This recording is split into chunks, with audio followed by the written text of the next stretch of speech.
and welcome back to Tuesday at Dobbs's. Thank you as always everyone for getting in touch. Again, please continue to do so. Best place, comments section below, and if you've got a longer story, please do send an email over to hi@tuesdayatdobbs.com, and you can also check out the Instagram page Tuesday_at_Dobbs. Big apologies that I don't get to reply to all of the stories, but I promise that I do personally read through every single comment and every single story, so they're all hugely appreciated. Please do continue to get in touch. I begin this week with what I hope to be some insightful tips from Russell. Ex-police bikes and seized bike auctions. Have a listen to this. Freddie, here's a thought. What about doing a session on ex-police motorcycles? Police motorcycles and cars are absolutely standard and low spec because coppers are clumsy sods. Russell's words, not mine, but the ex-police motorcycles can be a bargain if you keep your head screwed on. Buy direct from the auction. Here are the tips. Buy direct from the auction. But either way, you will have to either trailer it away or book an MOT immediately.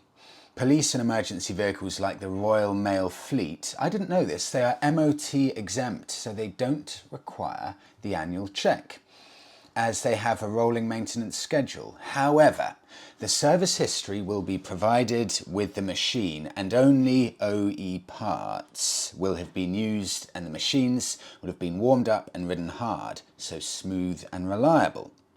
The downsides are there will be holes in the fairings, extra cables hanging loose, and missing screws from decommissioning. Regards, Russell. Russell, I spent probably about 45 minutes looking through this. And if anyone has any insight here, I would love to hear it. I don't know if I have to specifically register for a website in order to see the ex-police motorcycles going in for auction, because I couldn't specifically find a website where I can see ex-police vehicles going up for sale. So if anyone's got any insight, let me know. But here's what I did find, and this is, I think, equally fascinating. I put a few searches into Google. Ex-police motorcycle auctions, or just police motorcycle auctions. Now, there are a number of different websites that you can go on to. It's not just one centralized website, but I've got two examples here, and I'll put some screenshots up as I go. Here's what I found. The first one, auction.org.uk. Here, I've got a list of around about 10 motorcycles, maybe 20 motorcycles and scooters. And this is a genuine auction, so this is where you get the real deals. There are 2 bikes in this auction, both of them end within 1 day and 23 hours. So it's coming up to the end. 2 that caught my eye. 2017 Piaggio Vespa GTS 300 Super. Now this is a very sought after one. This is the one to buy with the 300cc engine, and these go for proper money. Yet, with 1 day and now just 21 hours left, so significantly under 2 days, this is still only at £1,030. Now what you get with this is a decently comprehensive list on what comes with this vehicle. So I can see it's a 300cc, I can see that it does have keys. The engine starts, that's a no. So you're going to have to deal with that. V5 document, no. So it doesn't have the logbook. Service history, no. VIN plate, yes. Okay, so you're going to be buying a bike here with this Vespa that doesn't start, but it does have keys. But it may only not start because it needs a new battery, because it's been sat for so long. It also doesn't have a logbook, but I know from buying my Fiat 500 with no logbook, actually it is not that difficult at all to get a logbook. I applied for a logbook with one simple form from my Fiat 500, who I bought off a private individual, and within 2 to 4 weeks I had the logbook. So don't be scared off by that. This is a genuine police auction. Nothing dodgy is going to happen at all. So that's that at £1,000. And I'll show you one more here. You can see you've got Yamaha Yamaha NMAXs. You can see the bikes that get stolen, in essence. That's what's interesting, especially in London. These are Yamaha NMAXs, Yamaha NMAX, Honda NSS, Honda, Piaggio, they are all scooters. Until I come to, there's a Suzuki here, GSX R1000, that's a serious bike, and that is £740 with 1 day, 21 hours left. And finally, Suzuki Bandit GSF, 2006 model, 650 cc's, 1 day, 21 hours left, and it is currently £320. All in black. It has, okay, no keys, no logbook, no service history, but it does have a VIN plate, so you'll have to get a new ignition cut and a few other things, but in essence, £320. It has got to be worthwhile. I'll do one more for you quickly. raw2k.co.uk. I have gone onto the website. I've got a long list of different bikes available. They are all on auction and they end again tomorrow, 10 a.m. I'll just do one here because again, there's a big list. This is a Yamaha YFZ from 1997. If I click and open it, perfectly smart looking bike. It is not recorded as a write-off. It's got 34,000 miles. It's P-Reg and sold at direction of the police. Registration plates on the vehicle. MOT history shows the mileage discrepancies. You know, these are decently substantial. It says here, damage report for this bike. Steering lock on, fairings all round, near side mirror missing, front mudguard, offside indicator missing, near side indicator snapped, general wear and tear and scratches. These are good, honest descriptions, and you can pick up such a bargain. This is £150. I would love to hear some of your success or horror stories from these kinds of auctions, because the clock's ticking on this Yamaha, 21 hours and 55 minutes left, and it's actually got a ticking timer going down. This is so exciting. Okay, I'll move on. Russell, thank you so much for that. Used bike prices. I said last week that the market is finally correcting itself after COVID, and we're going to be seeing an end of ridiculous bike prices in the used market.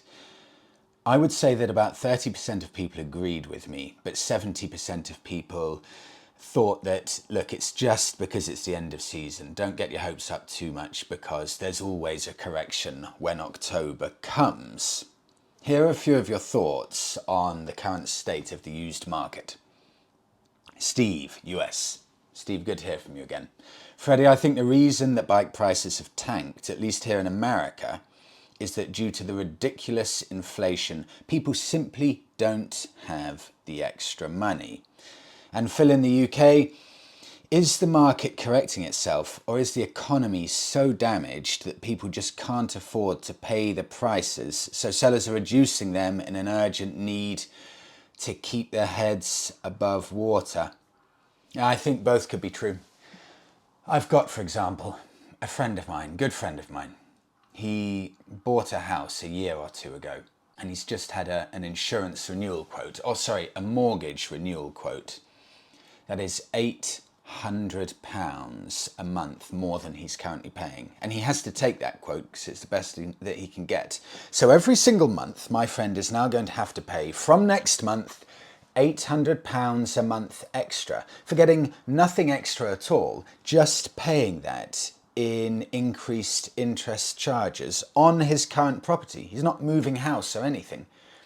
And if that's indicative of the nation as a whole, the world as a whole, where people are having to pay these huge extra prices, the first thing that always goes are the non-essentials. And for a lot of people, motorbikes are non-essentials because they're passion purchases, they're hobbies.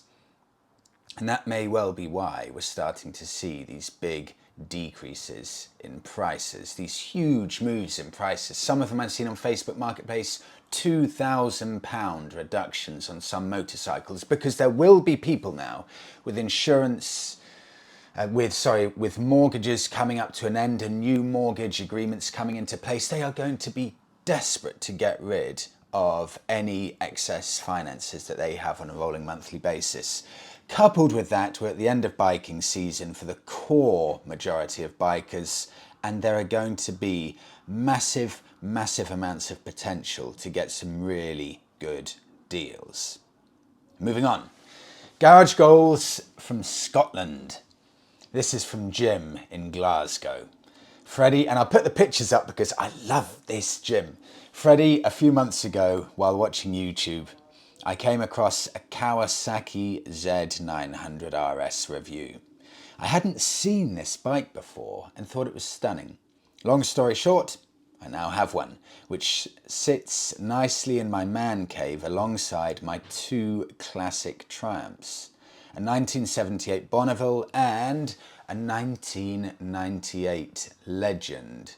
That 1998 Legend is a very, very good shout. Jim, Glasgow. Jim, it's Garage Goals. What a trio. An insight into German biking. There was a lot more insight into this than I thought, a lot more input. Because I discussed last week, is it true? Is it fair to say that German bikers hugely favour spec sheets? Whereas in the UK we like the heritage, the history, the soul, and I am generalising, German bikers will go for spec sheets, stats, horsepower, practical things that you can put onto a piece of paper as a sales pitch. I'll share, and I got a lot of input here, so thank you all for that, but I'll share a few of my favourites. Hi Freddie, a German biker here. I can 100% confirm your thoughts about Germans and their mindsets with regards to buying bikes. The spec sheet is the most important thing, and almost everything is rated with regards to horsepower, tank size, and torque. You see, the new 2024 BMW GS 1300 has almost 150 horsepower. This is soon to be in super sports range, even though the bike is bought by older men in 99% of cases. All they care about is the spec sheet. None of these people using 150, or none of these people are using 150 horsepower, and most riders aren't even off-roading them. But BMW know exactly what they're doing, and they know the Germans will pay 22,000 euros for a bike that they will never use to the full capacity. I can relate also to this myself. My first bike is a 2008 Suzuki GSR1400 with 98 horsepower. It was 4,000 euros. However, I've had a hard time right now to buy a Triumph Bonneville for much more money than the Suzuki, and the fact that it will be much less bike, at least in German thinking. Unfortunately, good Bonnevilles start at 6,000 to 7,000 euros in Germany. It is hard for me to get my mindset right in order to buy one. I slowly realised that there is much more to a bike than spec sheets, and that I personally like to go slow and enjoy the beautiful bikes with style and soul. Greetings from Germany, Torben. On to the next. This is a Brit's insight into it, from Richard. I'm guessing the classic scene harks back to a bygone era. You see, the Brits love nostalgia. However, the majority of Germans are taught to be embarrassed about their rich history, and the classic BMWs may possibly hark back to those dark days. It's a nonsense, of course, but it is the way of the world, or at least the so-called first world has gone. Richard, that's a very interesting insight. I'd be really interested to hear from Germans. Is there that issue when looking at any classic German vehicles or any retro German vehicles that hark back to that era? Is it an era that German riders or drivers of cars just don't really want to tap into when they're looking to buy a used vehicle? Very interesting point. I move on to Martin. Regarding the Germans and classic vehicles, they just don't get classic vehicles on the whole, so they're not going to get modern classics either. I used to go to Germany buying classic VWs. In Germany, they just don't get the old-timers, as they call them, and I could buy a classic air-cooled VW for half the price that it is here in the UK. And I'll wrap it up with Paul. Freddie, as a British immigrant to Germany, I can say that the Germans do seem to, on the whole, look at the spec sheet when selecting a bike to a greater extent than people in the UK. But also the UK government's attitude to speed with the proliferation of speed cameras, generally continuous reductions in speed limits, etc., tends to mean outright performance is just not that important in day-to-day riding in the UK. Over here, however, in Germany, we do of course have the autobahns, but also the general levels of enforcement are much less, and the penalties for being slightly over the limit are just a few euros and not points. So performance is a little more relevant in the UK, in Germany. If you buy a new car or bike here, one of the first questions people will ask is what power output it has, even if it's got a Euro box. That shows a slightly different mindset. You do see classic bikes here, but just the ratio of sports bikes to classic bikes is probably reversed with the UK. Paul? I had quite a few people also saying that to compare the UK to Germany isn't exactly fair, because in the UK, for one, it's tiny here. It's tiny and we've got a huge population and the roads are generally tiny. Germany's very different. The roads are gigantic, they're extremely good quality roads, and you can cover ground really quickly, especially if you've got the likes of the autobahns. So it's not exactly comparing like and like, I do admit that, but thank you all for that insight. This is something close to heart for me.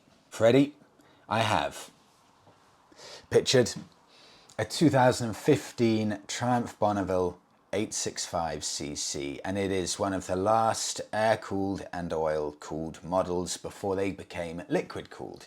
Same model as mine. So, very similar to yours, but my question is it a real Bonneville? The reason I ask is a lot of people at my local motorcycle club claim it's not a real one. Are they right? If so, when did a Bonneville cease to be a real one? Which year did it all change? Okay, John, I will clear this up for you. In 2001, Triumph Motorcycles made the decision to open up a factory in Thailand and start to move production, at least a good chunk of production, away from Hinckley Triumph in the UK over to Thailand. So this began in 2001, and I believe from 2002 production really started ramping up in the Thailand factories. Of course, they've opened more factories since then. But the real cut-off for the big chunk of Triumphs being made outside of England came at the start, roughly speaking, of the Bonneville switching from carburetted to fuel injected. And that's just a very rough rule of thumb. So you can look at bikes from around about 2006 and onwards. Chances are those Triumphs will be made in Thailand. So if you had the predecessor, the carburetted 790cc Triumph Bonneville that stopped production in around about 2006, chances are that's made in England. Got a fuel injected one like ours, chances are it will have been made in Thailand. So the people in your biking club will be referring to the fact that their bikes are English made and not Thai made. I get the point, I do.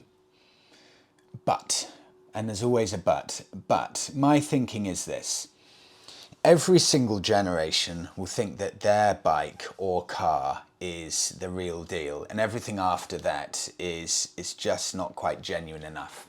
I'll put this into context from Porsche. The Porsche 996, pictured here, was the first Porsche 911 to not have those beautifully classic circular front headlamps, and everyone said this is not a real Porsche, and residual values dropped. You could buy one for 10k. Now that the technology's moved on so much further, suddenly people see these old Porsches with the non-circular headlamps through rose-tinted glasses, and they're suddenly becoming really desirable. Similarly with motorcycles, you can see this with so many models.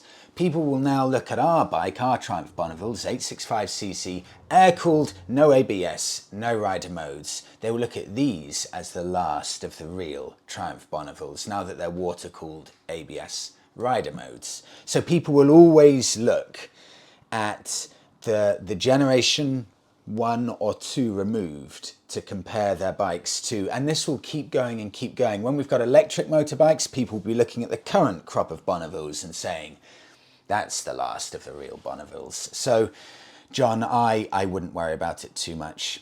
They're all proper Bonnevilles.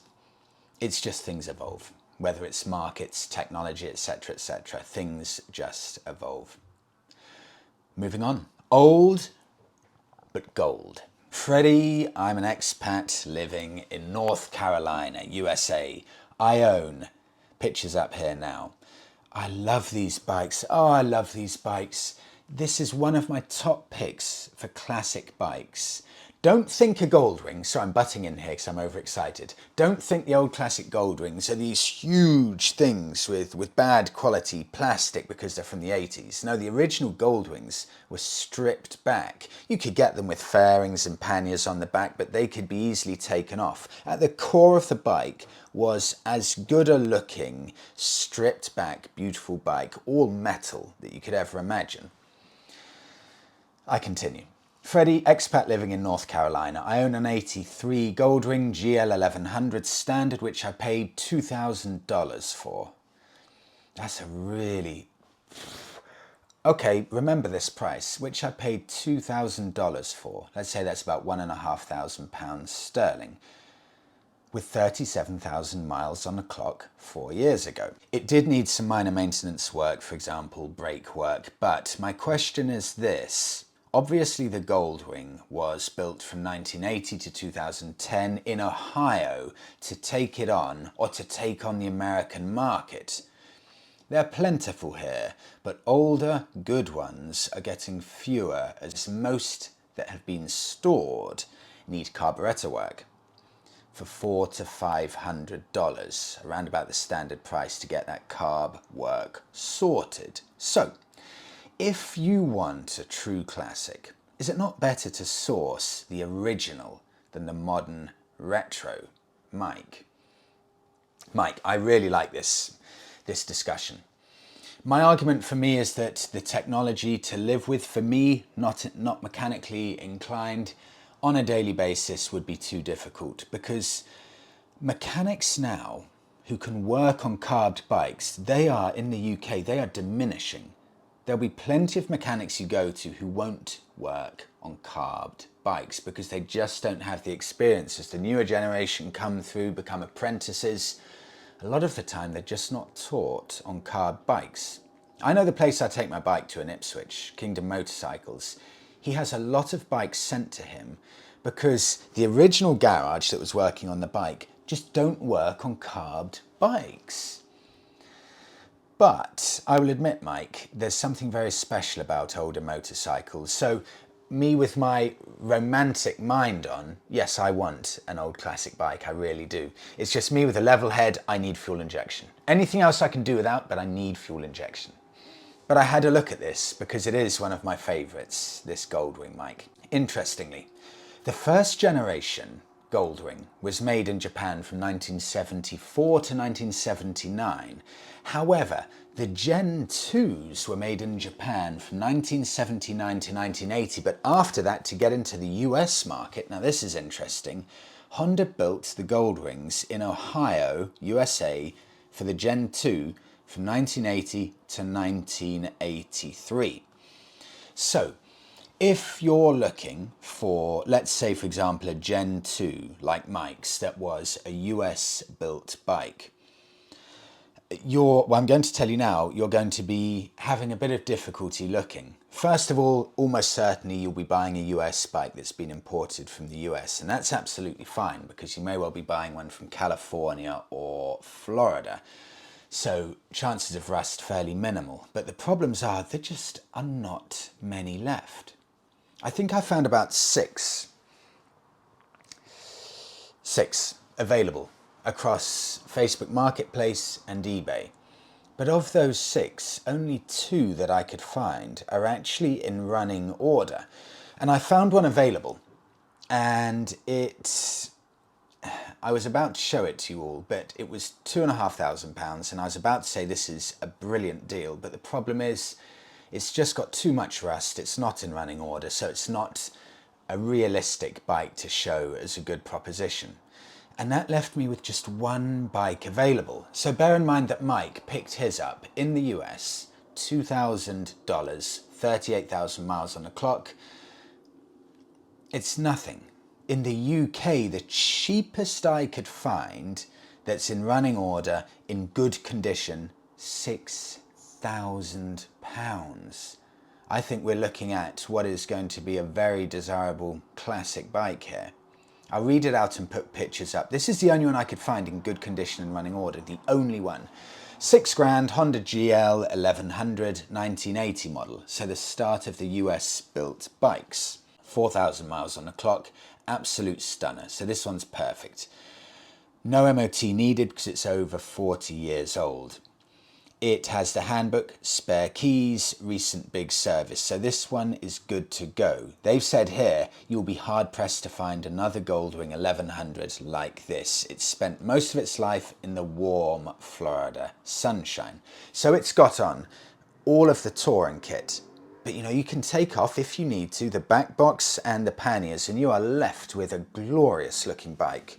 Big, substantial, pulled back handlebars, just a lovely, lovely looking bike. And with that seat, with that pannier setup, I think this is a very, very special bike. I really like these a lot. And something cool about it being made in the US as well. I move on. Freddie. I'm a British Army veteran with PTSD, that is post-traumatic stress disorder. And I'm fortunate enough to be going on an adventure at the end of October with the Motorcycle Relief Project, that is motorelief.org, if you want to check the website. We will be doing a mixture of on-roading and off-roading in Arizona. Now, I've not ridden a bike in 4 years. And never off-roaded. My last bike was a Ducati 848 Street Fighter, which I owned for 8 years with no issues. Pictures up here as I discuss the next bit. To get some experience before I go. Now bear in mind that this gentleman, Nick, hasn't ridden in 4 years, and his last bike was a Ducati Street Fighter, and then straight into a huge biking project. So, to get some experience before I go, I went to the Triumph Experience Day in Wales. Fortunately, I live just 3 miles from the centre. I spoke to the guys there and explained my situation. They suggested the Scrambler Experience Day due to my commitments, but they suggested I use a Tiger 900. I had the best day and learnt so much. The instructors were awesome, routes were amazing, and we all had so much fun. I thoroughly recommend it, so much so I'm going to book the level 1 course in 2024. I mean, you have to go through some decently deep water here. It looks like the water's not a million miles off the top of the wheels there. I've heard a lot of good things about these Triumph Experience Days, and Wales is, certainly in the UK, probably the best place to do it. So that comes from Nick, thank you Nick, but also a lot of other people highly, highly rated these kinds of off-roading days. It does look brilliant, and to see all the bikes parked up, especially the Scramblers as well, Nick, it looks brilliant. Bike of the week. Freddie, you forgot last week. The Kawasaki ZZR1400. Here is a picture of mine, Steve. Okay, Steve, it's a good point. This came out slightly after the time I was mentioning last time when I was looking at the Blackbird and the original Hayabusa. Because after those bikes came out, the original hypersports bikes, hypersports touring bikes, out came Kawasaki with the ZZR1400. Now this is a bike that was out from 2006 to 2020. I almost couldn't believe these figures when I was looking at it. It's got a claimed horsepower between 193 and 200 horsepower, weight of 239 kilograms, and if you wanted to buy this bike, here's the interesting thing, 2020, the last of the ZZR 1400s, you would have to spend £14,000 on one brand new. But if you would have bought one in 2019, the price was £15,400. So Kawasaki, for the last year of production, reduced the price by around £1,500. But let's say, for sake of argument, the price was 14k. Claimed miles per gallon, 38, which is a little worse than a Bonneville, but not completely ludicrous. Bike Magazine gave it 8 out of 10 and stated the legendary ZZR name is well deserved. So a glowing review there from Bike Magazine. But if you had to pay 14 grand for one of these just 3 years ago, how much could you buy one for now? Let's see. Especially if we stretch back to possibly one of the older ones, 2006, 2007 model. What can you get and for what money? Facebook Marketplace, for me, the first place to have a look at, and I will start with 2007 model here, one of the first, £3,000. I mean, they have bottomed out, no question here. They will never go cheaper than this, I'm certain. 2007 Kawasaki ZZR 1400. No offers, block capitals. It's already been reduced by £500. So have a listen to this. ZZR 1400. Now the first bit will scare you. No ABS. My guess is surely within 2 years of the ZZR 1400 coming out, they put ABS on, because can you imagine a bike with, and I'm assuming here the first model came out with around 190 horsepower. Can you imagine that level of horsepower with no ABS? Usually I like a bike stripped back. I don't have a specific desire for rider modes, traction control, things like that. But if I were to be looking at a 190 horsepower bike, I really, really want ABS. So you will have to enjoy an element of danger if you want one of the first bikes like this one. But here's what you get if you're willing to have a fairly scary proposition of a bike. You get 9 months MOT, great condition with the usual age-related marks, pictures up. Recent head and front wheel bearings, Power Commander 5. Tyres, brakes, chains, sprockets, all good. 45 miles per gallon average, up to 50 on longer runs. And that means it's almost exactly the same as the Bonneville, so perfectly reasonable MPG. It's got 60mm bar risers. It has Optimate charging port, comes with a grab rail, 2 keys plus the red key, a Krapovich cans, carbon wrapped, and I've got a little update here. Ride out revealed, very slight warp on the right disc, clean the bobbins, but still pulses, £150 for a new pair. Shoulder injury, forces, sales, scammers will be ignored. That's standard Facebook stuff.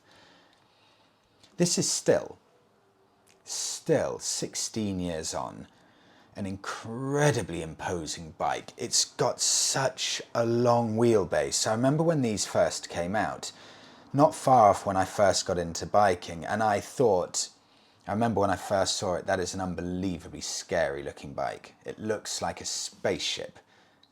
And still today, I mean, it's covered in plastic everywhere, but it's a very smart looking thing. 3 grand for that much power, that much performance. And if you buy a slightly later model, let's say 2010 onwards, with just an extra element of the safety features, so the likes of ABS, and they come in from about £4,000 plus Facebook Marketplace, that really is a spaceship level of motorcycle for really very, very small amounts of money. Shows how interesting the market is, with the classic Goldwing at about £6,000, and then you can get a spaceship for £4,000. And I wrap it up there. Thank you so much, everyone, for listening to this week's episode. Have a brilliant week. I'll speak to you all in the next one.